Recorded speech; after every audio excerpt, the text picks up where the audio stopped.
প্রিয় অষ্টম শ্রেণীর শিক্ষার্থীরা, শুভেচ্ছা নিও।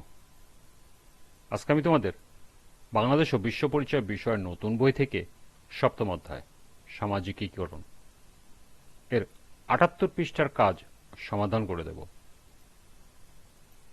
প্রথমে তোমাদের বলবো, যারা আমার চ্যানেলটি সাবস্ক্রাইব করো নাই তারা আমার চ্যানেলটি সাবস্ক্রাইব করবে এবং আমার সাথে থাকবে। তাহলে চলো আমরা ক্লাস শুরু করি। বাংলাদেশ ও বিশ্ব পরিচয় সপ্তম অধ্যায়, পৃষ্ঠা নং ৭৮, কাজ। গ্রাম ও শহরের সামাজিকীকরণের পরিবারের ভূমিকা বর্ণনা করো। তো চলো এখন আমরা এর সমাধান দেখে নিই।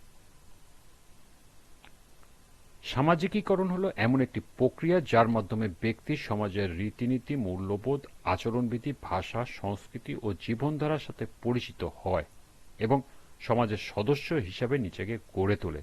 গ্রাম ও শহরের প্রেক্ষাপটে পরিবারের সামাজিকীকরণের ভূমিকা নিম্নে উপস্থাপন করা হলো।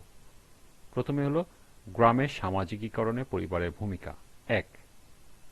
গ্রামের পরিবারগুলো সাধারণত যৌথ ও বড় পরিবারের রূপে থাকে। এতে শিশুরা নানা বয়সের সদস্যদের সান্নিধ্যে বেড়ে ওঠে এবং সামাজিক আচরণ, সম্মান, শ্রদ্ধাবোধ ইত্যাদি সহজেই শেখে। ২. শিশুরা কৃষিকাজ, গৃহস্থলী কাজ ও হস্তশিল্পের সঙ্গে পরিচিত হয় পরিবারের মাধ্যমে, যা তাদের বাস্তব জীবনের সঙ্গে সম্পর্কিত করে তোলে। ৩. পরিবার শিশুদের গ্রাম বাংলার সংস্কৃতি, লোকাচার, ধর্মীয় রীতিনীতি ও ঐতিহ্যের সঙ্গে পরিচয় করিয়ে দেয়। এবং সর্বশেষ ৪. পরিবার শিশুদের একত্রে বসবাস ও পারস্পরিক সহানুভূতির শিক্ষা দেয়, যা গ্রামীণ সমাজে অত্যন্ত গুরুত্বপূর্ণ। এরপর শহরের সামাজিকীকরণে পরিবারের ভূমিকা।